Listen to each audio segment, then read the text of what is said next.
Similarly uniform convergence क्या है, हम लोग एक फंक्शन एफ एन एक्स ले लिए A B to R. We say the sequence is uniformly convergent to fx if for all epsilon greater than 0 there exists n epsilon belonging to natural number. यहाँ n epsilon पे depend करेगा such that absolute value of fnx minus fx is less than epsilon for all n greater than or equal to n epsilon and for all x belonging to close interval ab.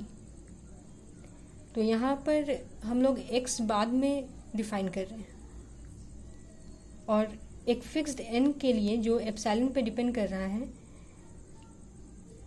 ये satisfy हो रहा है यहाँ पर, जबकि point wise convergence में हम लोग x सेलेक्ट कर रहे थे और उसके बाद nx एग्जिस्ट कर रहा था जिसके लिए ये सेटिस्फाई कर रहा था यहाँ पे.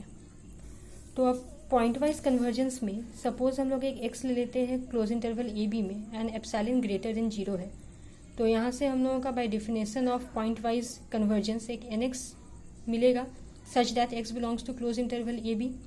तो अगर ऐसा है तो हम लोग इसका एक मैक्सिमम वैल्यू निकाल सकते हैं और वो मैक्सिमम वैल्यू n एप्सिलॉन हो सकता है फॉर एप्सिलॉन ग्रेटर देन 0. तो ये यूनिफॉर्मली कन्वर्जेंट हो जाएगा as per the definition of uniform convergence which is for epsilon greater than 0 there exist n epsilon. तो इस केस में ये पॉइंट वाइज कन्वर्जेंस जो है वो यूनिफॉर्म कन्वर्जेंस बन गया. लेकिन ऐसा नेसेसरी नहीं है कि हमेशा हम लोगों को इसका एक मैक्सिमम वैल्यू मिल जाए. अगर इसका एक मैक्सिमम वैल्यू मिलता है तब वो यूनिफॉर्मली कन्वर्जेंट होगा.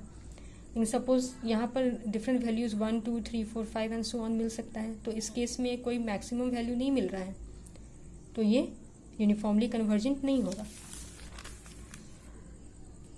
सो अगर हम लोगों के पास एक फंक्शन एफ एन एक्स है और एक इंटरवल ए बी उसका डोमेन है, तो यहाँ से अगर हम लोग एक एक्स सेलेक्ट कर रहे हैं तो हम लोग के पास डिफरेंट सीक्वेंस मिलेगा, डिफरेंट एक्स के लिए डिफरेंट सीक्वेंस मिलेगा और सबका एक पॉइंट वाइज लिमिट होगा एफ एक्स. तो इस टाइप के फंक्शन को हम लोग पॉइंट वाइज कन्वर्जन बोलते हैं. और यूनिफॉर्म में क्या होता है कि हम लोग एक गिवन एप्सिलॉन ग्रेटर देन 0 के लिए एक n फिक्स्ड होगा और वो n एप्सिलॉन पे डिपेंड करेगा और फिर हम लोग उसका डेफिनेशन को सेटिस्फाई करेंगे वहाँ पे.